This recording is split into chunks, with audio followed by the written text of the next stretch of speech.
Vamos a hablar de hemostasia.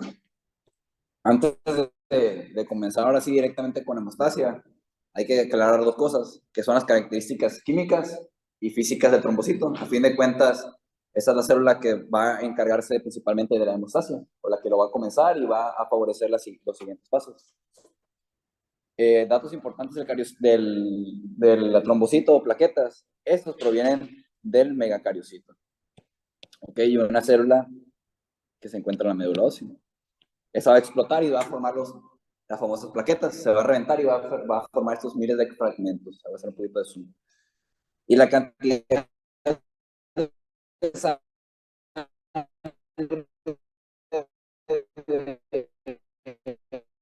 de plaquetas y en su citoplasma vamos a encontrar moléculas muy importantes que son actina y miocina.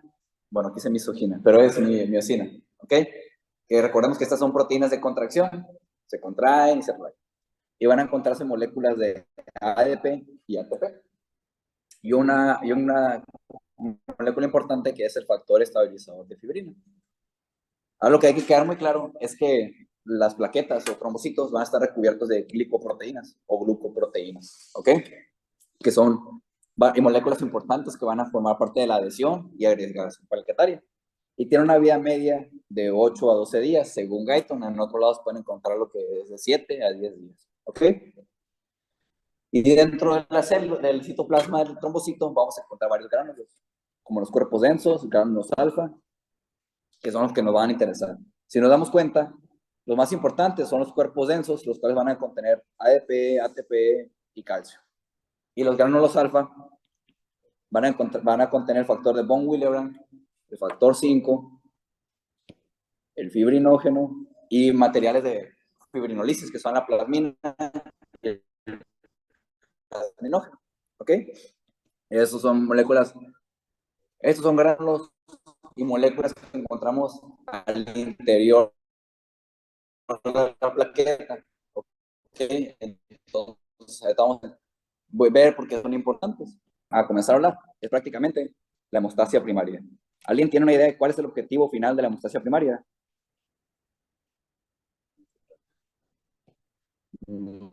Sí, sí, pero ¿cuál es el objetivo? ¿Qué se va a formar en la hemostasia primaria? El tapón plaquetario. Entonces, todos los pasos que vamos a comenzar a hablar son todos los pasos necesarios para llegar a formar el tapón plaquetario, ¿ok? El primer paso que se hace es la construcción vascular.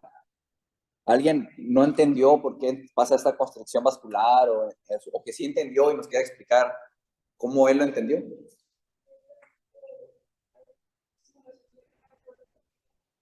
Uh -huh. Ok, eso que mencionó Carlón es una molécula muy importante, que es la endotelina. Endotelina. Pero aparte de este factor o este autocuide, tenemos varias moléculas, que son el espasmo, bueno, tenemos otros procesos, que son el espasmo local miógeno, que hace referencia a que si nosotros cortamos el vaso, va a existir un reflejo automáticamente del músculo que lo va a contraer. Y va a existir otro reflejo, que es el reflejo nervioso, de que, oye, pum, te cortas o hay un daño, va a mandar la inervación simpática, adrenalina para que se contraiga, o noradrenalina. ¿Cuál? Pero es que hay una vía que sube, pero hay otra vía que refleja. Y no ocupa subir para hacer el estudio. Ajá, exactamente. O sea, hay una interneurona, pues, entre ese reflejo, ¿no? Que tiene que subir hasta arriba. Haciendo referencia a la corteza, ¿no? Cerebral. Y hay factores autocoides que también son liberados por el tejido, ¿no? Y van a provocar la contracción de este tejido, que es uno de ellos muy importante que mencionó Carlos, que es la endotelina. Y otro famoso también es el tromboxano 2. Tromboxano A2. ¿Ok? Y ahí viene algo interesante. Entre más daño existe en el vaso, entre más corte, por así decirlo, que tengamos, o entre más sangrado genera este corte, va a ser mayor el grado de espasmo o el grado de vasoconstricción. Claro que va a existir un límite. Digamos que cortamos la aorta por completo. Tal vez este grado de espasmo no va a ser capaz de poder cerrar este vaso de gran. ¿Ok? Ahora vamos a hablar sobre la propiamente dicha, la formación del tapón plaquetario. Es un paso, son muchos pasos muy complejos, con muchos medicamentos entre ellos, así que quiero que presten mucha atención. Lo primero que va a pasar, o seguido de la vasoconstricción, va a ser la exposición. Bueno, vamos a poner otro color. Exposición. La exposición hace referencia de que vemos aquí que tenemos varias células endoteliales. Lo que va a provocar es que se exponga la membrana basal, en la cual vamos a contener en colágeno subendotelial, ¿ok? Esto que tenemos aquí es colágeno sub. Vamos a cortarlo. Aquí hay una molécula muy importante. Dijimos que dentro de los gránulos de la plaqueta existían un factor, pero también va a existir este mismo factor dentro de los gránulos del endotelio, que es el factor de von Willebrand, que va a estar unido al factor 8 de la cascada de coagulación. ¿Ok? ¿Qué va a pasar aquí?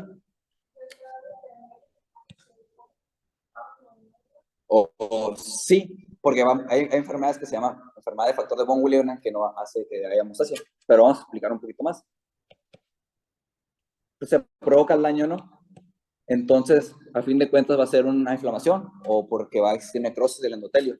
Entonces se va a liberar interleucina 1 y también factor de necrosis tumoral. Esto va a estimular a unos gránulos que existen en el endotelio. ¿Quién sabe cómo se llaman? ¿Se han mencionado ya? Sí. Weevil Palate. Cuerpos de Weevil Palate. Oye, Ángel, yo no entiendo qué rollo, o sea, me dices que se libera el factor de von Willebrand y que hay otros gránulos. Son muchos nombres, tal vez. Aquí les va una manera de recordarlo.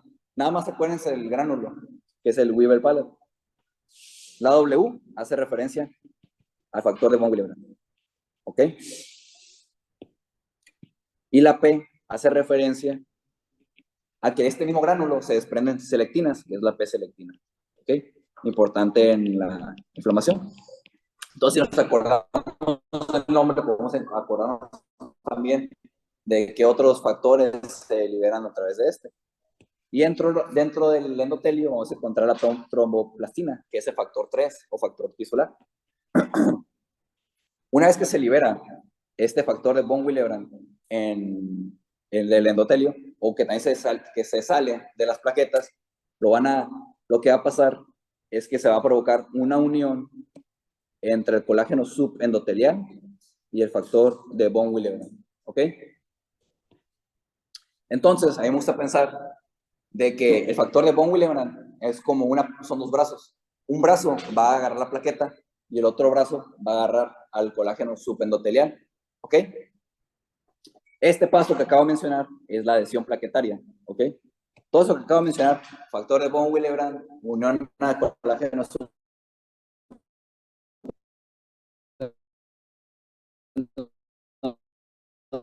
subendotelial y unión a la plaqueta, adhesión plaquetaria.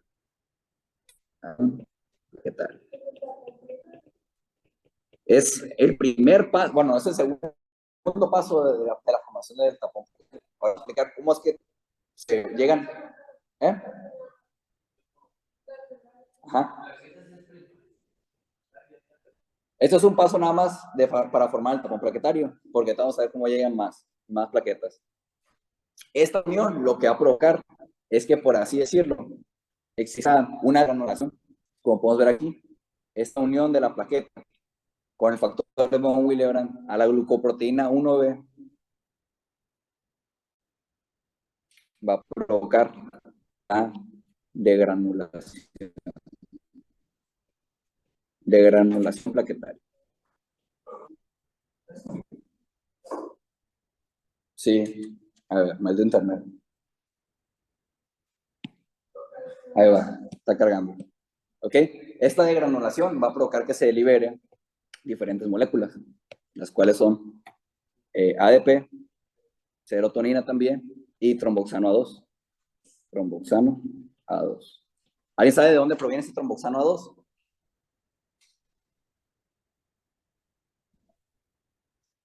Pues había dicho que están dentro de la plaqueta, ¿no? Ajá. Es que también, por ejemplo, vamos a encontrar, este tromboxano 2 va a ser parte del metabolismo del ácido araquidónico. Entonces se va a formar por las ciclooxigenasas. ¿Ok? Entonces, ese tromboxano A2 y el ADP lo que van a provocar es que se activen las demás plaquetas, que exista mayor agregación, bueno, que exista mayor, sí, agregación plaquetaria, y sirven como quimiotaxis también, recluta más plaquetas. ¿Ok? Lo que pasa con el ADP que se va a liberar es que se va a unir a un receptor que se le conoce como receptor de ADP o de P2Y. ¿Ok? Que curiosamente hay medicamentos que actúan en este receptor. ¿Alguien sabe cuáles son? No. Estamos hablando del receptor de ADP. Es el clopidogrel, ticagrelor y varios de estos medicamentos. Entonces, estos medicamentos son inhibidores de la agregación plaquetaria. Entonces, sí dijimos también que el tromboxano 2 provoca la agregación y la quimiotaxis. Es un antiagregante plaquetario. ¿Ok? Entonces, ya llevamos dos medicamentos que son antiagregantes plaquetarios. Inhibidores del receptor de ADP y la aspirina en este caso, o inhibidores de la ciclooxigenasa.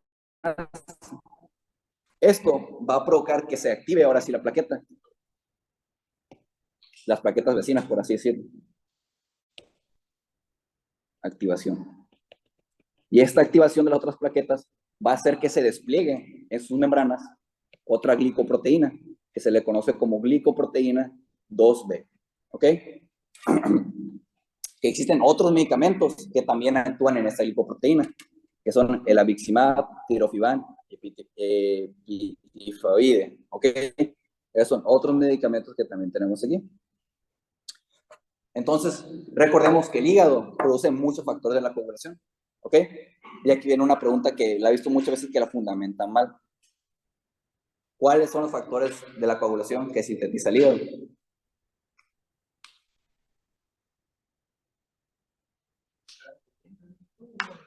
Esa es muchas veces la respuesta que quieren los doctores o que esperan que te den.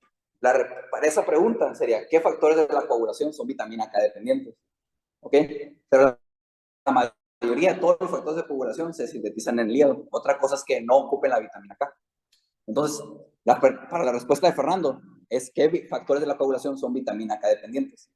La mayoría, no todos, la mayoría de los demás se sintetizan en el hígado, ¿ok?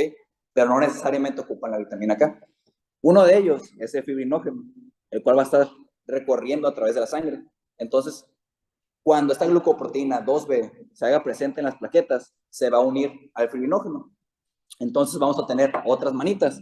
Las primeras manitas dijimos que eran el factor de von Willebrand con el colágeno supraendotelial y el otro lado la plaqueta, ¿ok? Por la proteína o el receptor de glucoproteína 1B. Las segundas manitas que vamos a ver son estas de aquí, que están en el 4B, que son el fibrinógeno con la glucoproteína 2B, ¿ok? Entonces, esta unión de glucoproteína 2B más fibrinógeno es lo que hace la agregación plaquetaria. La glucoproteína 1B más factor de von Willebrand es lo que hace la adhesión plaquetaria.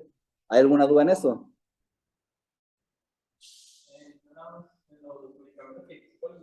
Ok. Ok. Hay tres medicamentos que mencionamos ahorita. La aspirina, que inhibe la formación de tromboxano 2, que es un antiagregante plaquetario. Los segundos son el clopidogrel, ticagrelor y ¿cuál otro? Bueno, vamos a dejarlo con esos que son los más importantes. Ajá. Esos inhiben al receptor de ADP. Entonces, ¿qué hace el ADP? Activa ese agregante plaquetario y recluta más plaquetas. Entonces, al final de cuentas, va a inhibir la agregación plaquetaria. Los segundos medicamentos que mencioné aquí son inhibidores de la glucoproteína 2B. Entonces, lo que va a pasar es que las segundas manitas que mencionamos no se van a unir al fibrinógeno. Entonces, no va a provocar que esta plaqueta que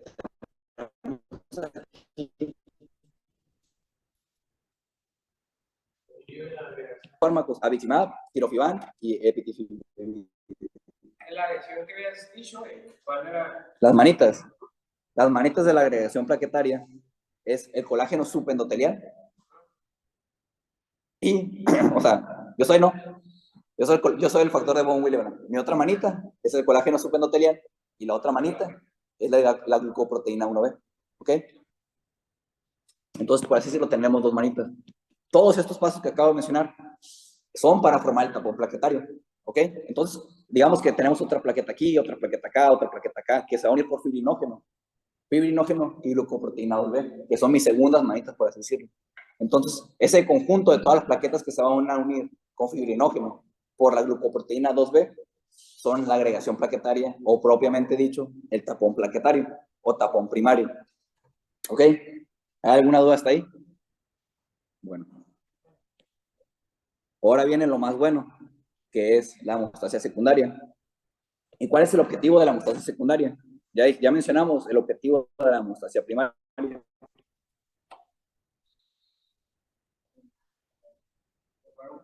Formar un coágulo propiamente. O formar un coágulo de fibrina, también lo podemos conocer así. Coágulo. Pero, ¿de dónde viene la fibrina? O sea, vamos a formar un coágulo de fibrina, pero ¿de dónde van a nacer esta fibrina? De fibrinógeno, ¿no? Que ya tenemos acá unido. Entonces, lo que vamos a hacer es, por así decirlo, que este cemento que tenemos aquí se seque y se haga más duro. ¿Ok? Que bueno, me agrada que tengan esa idea. A ese es el maestro. Y al final ya toda la construcción del arquitecto de Chile va a ser la hemostasia secundaria. ¿Ok? Entonces, intenté buscar la manera más fácil de explicar factor de la coagulación. Iba a hacer un TikTok, pero dije, ustedes van a hacerlo, lo van a ver primero. Dije, si me sale chilo, lo hago TikTok y si no, pues ni pedo. Entonces, vamos a empezar por la vía común. Hay vía extrínseca, intrínseca y vía común. Vamos a empezar con la vía común, que todo empieza por el factor 10. ¿Ok? El factor 10 va a ocupar al factor 5. Para que el factor 5 y el factor 10, ahora sí propiamente dicho, formen de la protrombina, que es el factor 2. Vamos a poner aquí los nombres. Protrombina. Se forma el factor 2 activado. ¿Ok? O trombina famoso. Vamos a poner acá en los nombres. Trombina. Para que ahora sí la trombina catalice la función de la formación de fibrinógeno. ¿Ok? Que es del 1 al 1A activado. ¿Ok? Entonces el 1 sería fibrinógeno. Y el factor 1A activado sería la fibrina, que ya mencionamos de dónde viene la fibrina. Oye, Ángel, son muchos números, yo no me acuerdo qué pedo, cómo vamos a hacer. La clave aquí es que todo nos dé 10. ¿Alguien se acuerda de la regla de la tortilla? La regla de la tortilla que nos enseñaron en matemáticas. lejos, lejos con lejos y cerca con cerca. O vamos a hacerlo con el punto de Sarnoff. Lejos, lejos, cerca, cerca. Entonces, ¿qué quiero decir con esto? Vamos a multiplicar los lejos con los lejos. 1 con el 10. 1 por 10 es 10. Ahora vamos a multiplicar los cercas con los cercas. 5 por 2 es 10. Entonces, toda la vía común nos tiene que dar 10. ¿Ok? Ahora vamos a pasar con la vía extrínseca. ¿Alguien sabe por qué comienza la vía extrínseca? ¿O por qué se le conoce como? Perdón. Sí, extrínseca. Sí, está. La extrínseca. Sí. Cuando ocupa un estímulo que vendría siendo la lesión. Una lesión tisular, ¿no? Entonces, el endotelio es un tejido, ¿no? Entonces, por eso vamos a ver. ¿Alguien sabe cómo se le conoce al factor 3? Factor tisular, porque ocupamos romper tejido, ¿no? Entonces, el factor 3, o también conocido como factor tisular, tiene más sentido, ¿no? Ahora este nombre, factor tisular, va a activar al factor 7. ¿Ok? Factor 7. Y nos va a dar al factor 7 activado. O que también se le conoce como el TENASA, TEN tenasa extrínseco. Oye, Ángel, no, ¿cómo me lo voy a acordar? 7 más 3 es 10 otra vez. Entonces se repite. Ajá, pero ahora es el factor 7 más el 3. Se repite el 10. Y aquí viene el problema con la intrínseca. En la intrínseca ya no se puede hacer esta regla. Pero aquí les doy la clave. ¿Alguien sabe cuántos factores de la coagulación hay? 13, ¿no? ¿Coincides con Fernando? Ah, la intrínseca. No, en general. Sí, 13. ¿Carrón? 11. Ok, vamos a dejarlo como que son 13. Entonces, todos los que nos sobran o todos los que no llevamos van en la extrínseca. Ah, ¿está chido, no? No podemos esperar. Entonces, ¿cuáles son? Pero para fines didácticos, vamos a omitir el 13, ¿ok? Vamos a dejarlo como que son 12, porque el 13 va en la común. Entonces, tenemos que el factor 10, bueno, el 12, ¿no? El 12, bueno, el 12 activado va a activar al 11 activado. Oye, Ángel, sigue el 10. No, porque el 10 ya está en la vía común. Dijimos que son los factores que nos sobran. Entonces, lo que vamos a poner aquí es el factor 9, ¿ok? Y nos sigue faltando 1, que es el factor, ¿cuál? El factor 8. O también conocido esto como tenasa, salud, tenasa extrínseca. ¿A poco no está más fácil de esta manera? Sí, no, como que todavía, porque la de Pedrito no me gustó a mí tanto, estaba bien cabrona.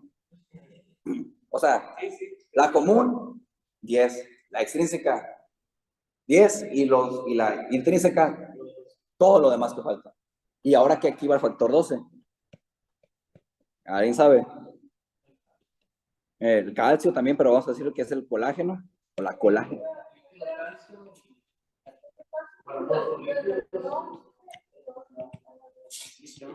Y calicreína, ¿ok? Pero miren, es una molécula que se forma por la bradicinina. Entonces también podemos decir que la inflamación puede activar al factor 12. Entonces por eso es de que en procesos sépticos aumenta la coagulación intravascular, ¿ok? Porque es un factor de la inflamación. Los únicos 2 factores que no ocupan calcio son estos 2. El 12 y el 11. Todos los demás ocupan calcio, ¿ok? Y fosfolípidos y calcio, todo lo demás, ¿ok? Eso es lo más resumido que les puedo dar. Oye, Ángel, hay unas pruebas de coagulación. ¿Alguien sabe cómo se llaman? Son 2. ¿Y cuáles son los nombres? Tiempo parcial de tromboclastina activada de la vía intrínseca y tiempo de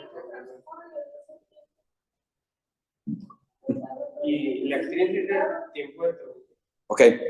Entonces, vamos a decir, lo vamos a memorizar por los nombres. Resulta que la tiempo parcial de tromboplastina no mide la que usa tromboplastina. ¿Ok? La tromboplastina es el factor 3 o factor tisular. Y esta no mide eso. ¿Ok? Bueno, esa va a poner ahorita. En cambio, mide la intrínseca. Está acá. Y la tiempo de protrombina, a fin de cuentas, la protrombina está en la común. Y todas al final del día me van a medir la protrombina. Entonces, la manera más fácil de aprendérselo es cuál es la vía que es más cortita o que utiliza menos factores de la coagulación. Entonces, ¿cuál? La extrínseca, ¿no? Entonces, la vía que sea la más cortita o la que tenga menores factores de la coagulación va a tener la prueba que es más cortita, que es el TP, tiempo de protrombina. Ajá. Cuando estaba en la adaptación, los residentes, no me acuerdo cómo nos dijeron, pero algo así nos dieron que para que se nos diera el TT, era porque estaba fuera y el TT porque estaba protegido, algo así, no me acuerdo cómo era, algo así de que uno estaba encapsulado, por eso uno es de adentro, de otro. Por lo que la diferencia entre la extrínseca y la intrínseca. Uno está afuera, en el caso del factor tisular, y la intrínseca. Registra el tiempo necesario para que se forme un coágulo de fibrina. Uh-huh. Y el TTP registra el tiempo transcurrido hasta la formación del coágulo de fibrina. Ok. Todas las vías al final de cuentas van a medir extrínseca y la vía común, y la otra la intrínseca y la vía común. Pero lo que dice el Fer es porque ya ves que la vía intrínseca y los componentes ya están en circulación, pues no ocupa un factor estimulante para poderse activar. Sí. Pero esto se debe hasta su forma hemorrágico, o sea, que pasa una persona. Ajá, o sea, Al final de cuentas, es como un círculo vicioso, o sea, uno va a hacer que la otra también se active, todo. al final todo se va a activar. Al final todo se va a terminar activando. Vamos a ver un poquito de eso. Pero terminando, ¿no? Y la vía intrínseca, perdón, es la que tiene más larga o más factor de coagulación. Entonces va a ser la prueba que tenga más letras. T, P, T, A. Para mí tiene más sentido así y más fácil de entender. No sé si a ustedes les sirve. Esa es la manera en que lo hago. ¿Ok? El INR, ahora vamos a explicarlo. Ok. Ok, ya me acordé.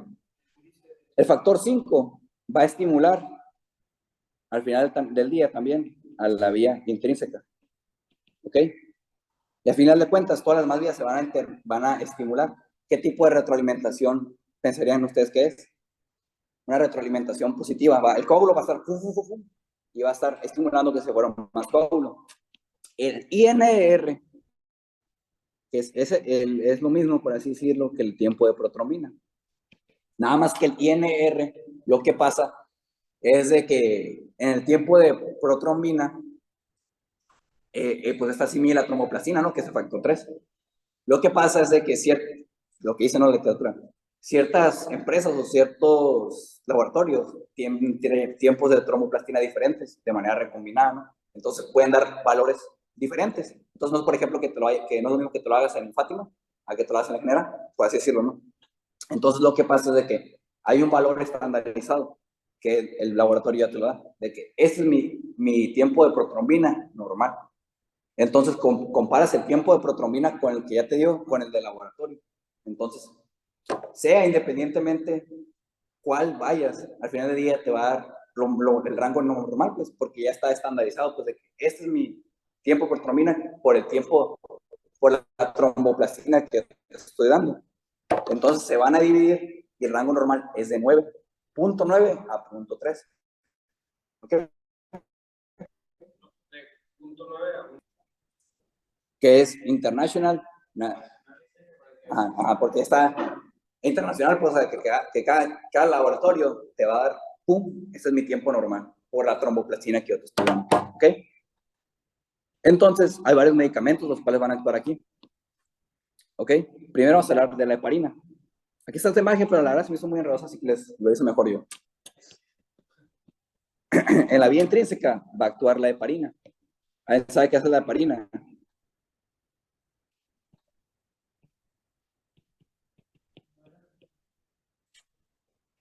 Va a estimular a una proteína que se llama antitrombina 3.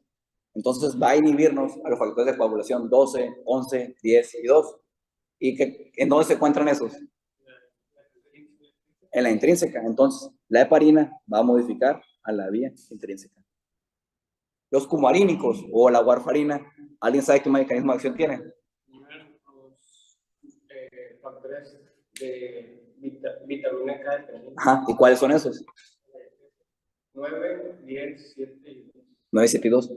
Oye, Ángel, el 10 está en la común, el 9 en la intrínseca, el 7 en la extrínseca, el 2 en la común. Si nosotros inhibimos uno de la intrínseca, tenemos un chingo más, ¿no? Entonces por eso es que nos afecta tanto. Pero en cambio, si nosotros inhibimos a uno de la extrínseca, va a afectar mucho. Entonces por eso es de que la warfarina actúa principalmente en la vía extrínseca. Acá no se puede. Warf.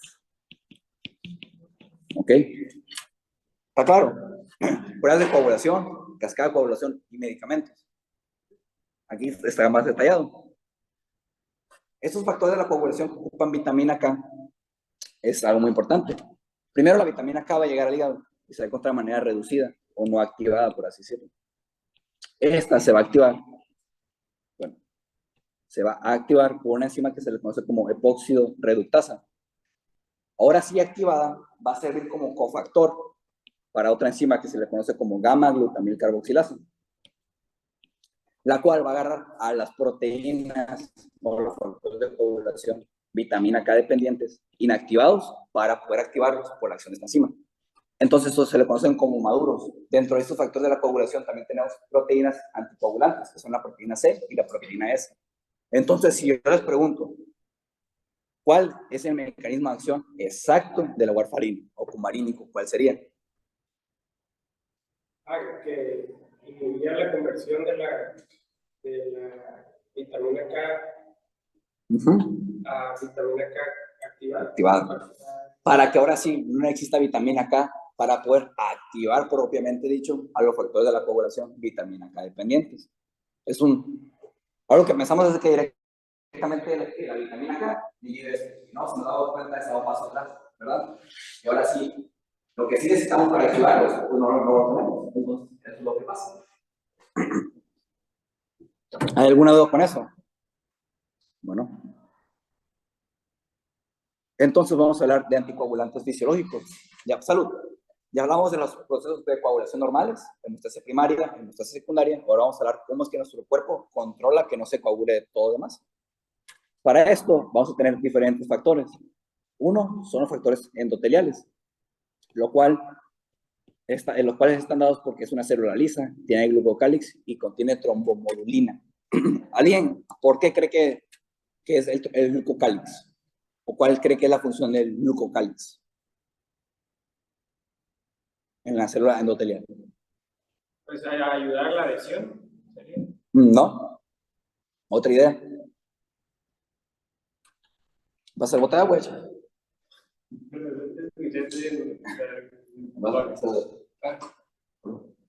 Bueno, lo que pasa es que un glucocálix es negativo, ¿ok?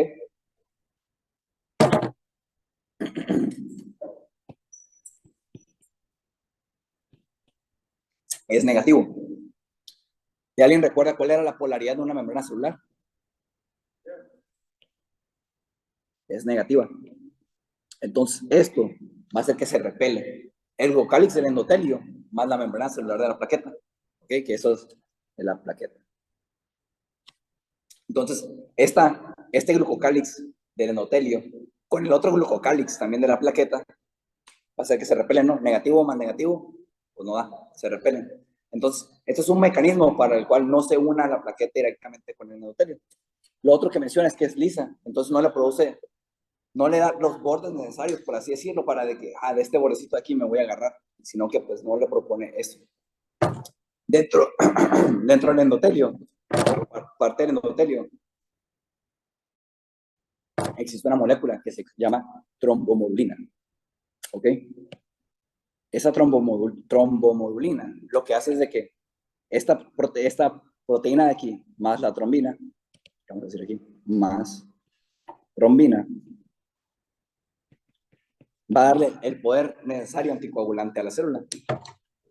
Esto va a hacer que se estimule la proteína C. Proteína C. Proteína C.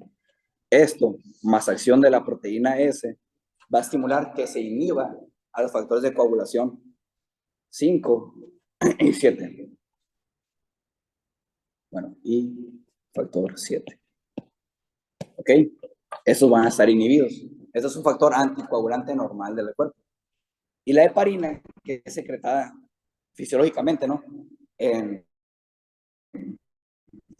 el cuerpo de manera de pocas cantidades, lo que va a hacer es que gracias a la acción de la antitrombina 3, van a formar, van a provocar que van a atrapar a las moléculas de trombina que tenemos aquí, y a las moléculas de los factores 7, factor 10, factor 11, 12 y 2. Entonces, como van a estar atrapados, no van a poder utilizarse para la cascada de coagulación.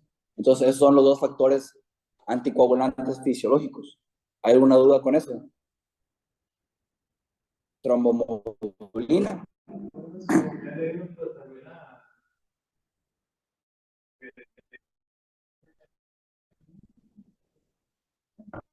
Ajá.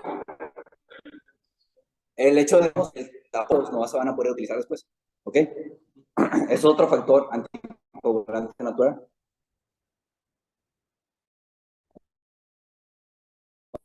Vamos a hablar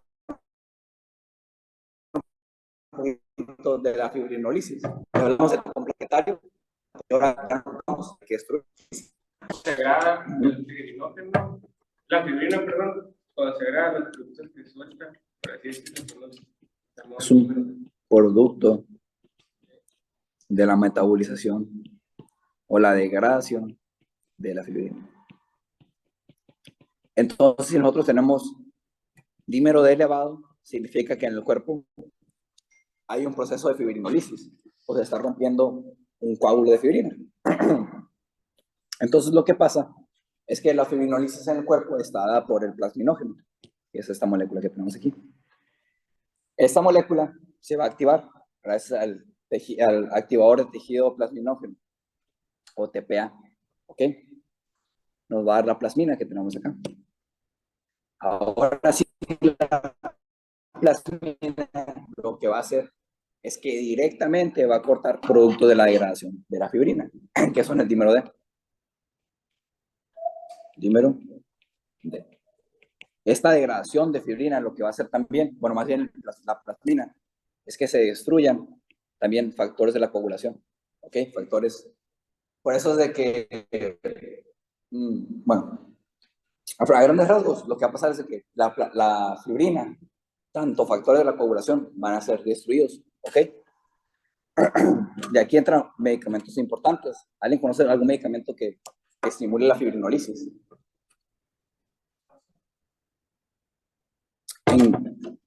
¿Qué crees que hace la Tecnecteplasa ahí? En esto que tenemos aquí enfrente. O alguien que ayude a Fernando. ¿En dónde actúa exactamente la Tecnecteplasa o la alteplasa?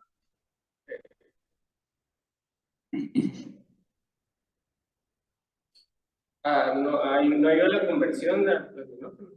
Ajá. Entonces, la Tecnecteplasa, o también o la alteplasa, lo que es que nada más que es recombinado, o sea que lo hicieron en un laboratorio. Entonces lo que hace la Tecnecteplasa y la alteplasa es estimular la conversión de plasminógeno a plasmina, para que ahora sí la plasmina pueda degradar a la fibrina. ¿Hay alguna duda con eso? Y también otra molécula que puede estimular aquí, no exactamente de esta manera, pero sino por acá, es la streptokinasa, ¿ok? Que no es un fármaco que se usa mucho, pero también es, por así decirlo, histórico. Porque ese fármaco estimula ahí también. La streptokinasa. Okay. Y venía en el libro Procesos trombóticos simbólicos, así que vamos a darle un éxito. ¿Alguien conoce cuál es la tríada de Virchow? Triada de Virchow, muy famosa.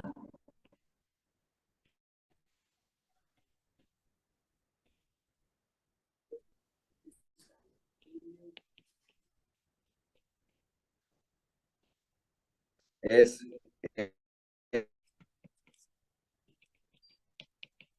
o disfunción endotelial.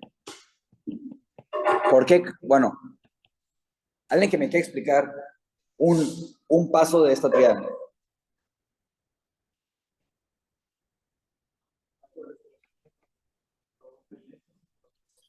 No. Cada uno tiene su descripción. Nomás recordando de que el sistema circulatorio tiene dos tipos de flujo, pues, ¿no? Laminar normal, que se espera de todos, y cuando está el flujo turbulento, es cuando empieza a generarse un éxtasis en la sangre y remolinearse todo y generar un enlentecimiento del flujo sanguíneo. Ok, eso que mencionó César es muy importante. Independientemente si sea turbulento el flujo o que simplemente esté parado, por ejemplo, como en una varice.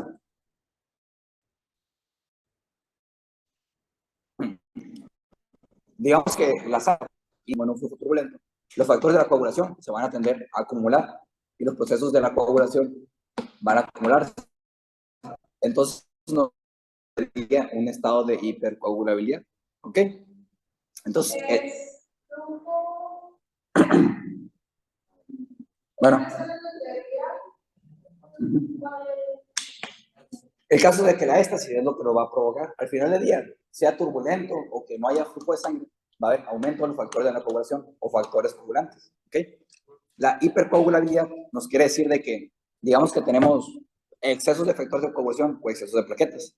Entonces, eso nos genera un estado donde tenemos más factores coagulantes que anticoagulantes. Entonces, cualquier estado donde haya más coagulantes que anticoagulantes es un estado de hipercoagulabilidad. Y la disfunción endotelial, recordemos que los factores endoteliales tienen importantes cosas, que son la membrana lisa, el glucocálix o la trombomodulina. Incluso hay otra molécula que es un autocoide que proviene del metabolismo del ácido araquidónico. ¿Alguien sabe cuál es?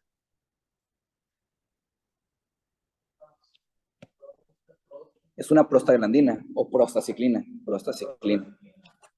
La prostaciclina y el óxido nítrico inhiben la coagulación.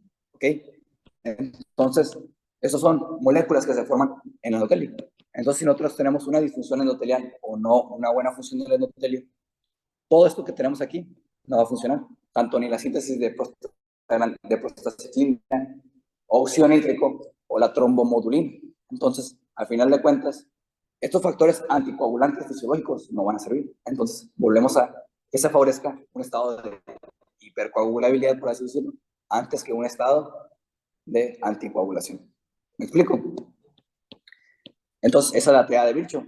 Entonces, si usted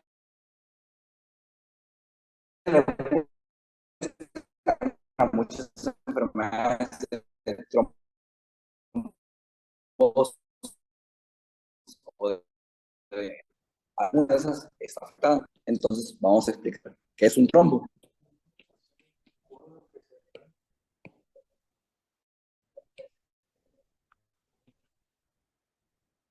El trombo es el coágulo que se queda donde se dice.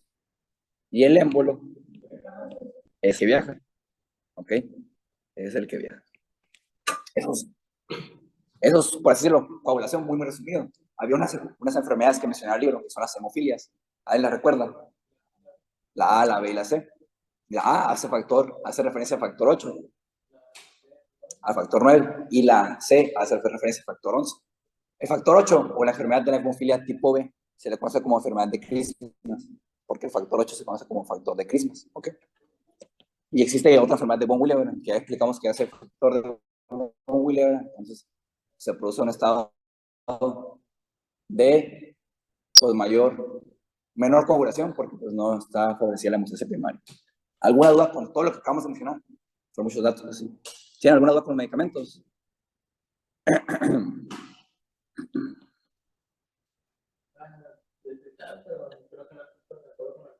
A ver. Ajá.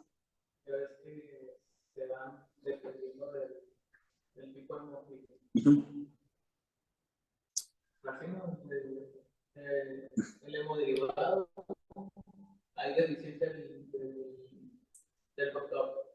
Tú le metes hemodiderivado y va aumentando porque no tiene la paciente. Pero cada que está, tú tienes que meter hemodiderivado en la paciente. Según yo, no sé si lo explicó Pedrito. ¿Qué quiere cerrar? O sea, exactamente el tiempo no te sé decir. Pero, por ejemplo, desde que tú le checas la sangre y te dice, por ejemplo, tienes una hemofilia tipo B. Bueno, hemofilia A, tienes poco factor 8. Pum, le checas la sangre, tienes un 1% de lo que te deberías tener normal. Pues, entonces tú le das los hemoderivados suficientes hasta que vuelvan a ser un 30%, para que se produzca mínimo una coagulación normal. Entonces, no sé, o sea, no te sé decir exactamente que cada 20 minutos. Incluso Pedrito dijo que para solo eso hay una especialidad nada más de lo. Así que tiene que estar, pues, porque pues, si te pasas de más, hipercoagulabilidad. Y si le echas de menos, pues sigue estando en hipocoagulabilidad. Luego también me mencionado que cada cuerpo respondía diferente. Por eso uno necesita más tiempo. E incluso, mira, vamos a hablar de la hemofilia tipo A, que es del factor 8. ¿En dónde dijimos que había factor 8? Bueno, no lo mencioné. El factor 8 va agarradito en la mano siempre del factor de von Willebrand. Entonces, si tú no tienes factor de von Willebrand, tú no tienes factor 8. O por así decirlo. No es que sí lo tienes, pero como no está unido a la cosa que lo mantiene que no se degrade, o va a disminuir su vida media. Entonces, ¿en dónde dijimos?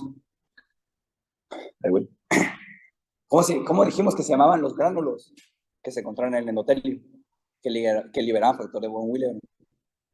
Y como van de la mano de factor 8, vienen con factor 8.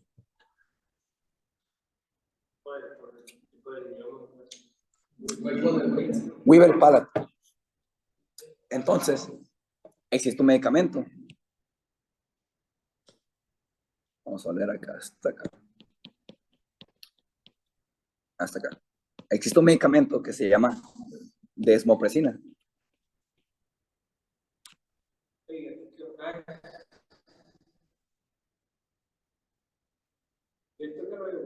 Ahí voy. Ahí voy a poner otra vez. Soy yo. Ahí voy. Que se le conoce como desmopresina.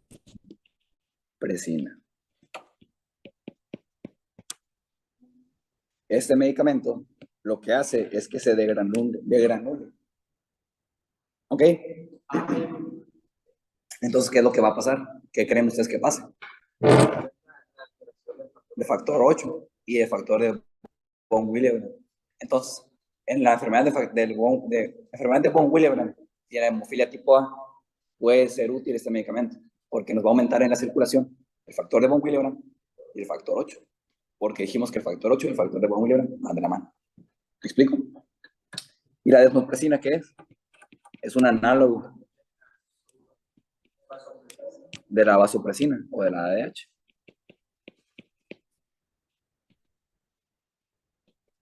¿Ok? Tenemos tiempo de eso, así que vamos a darle principio.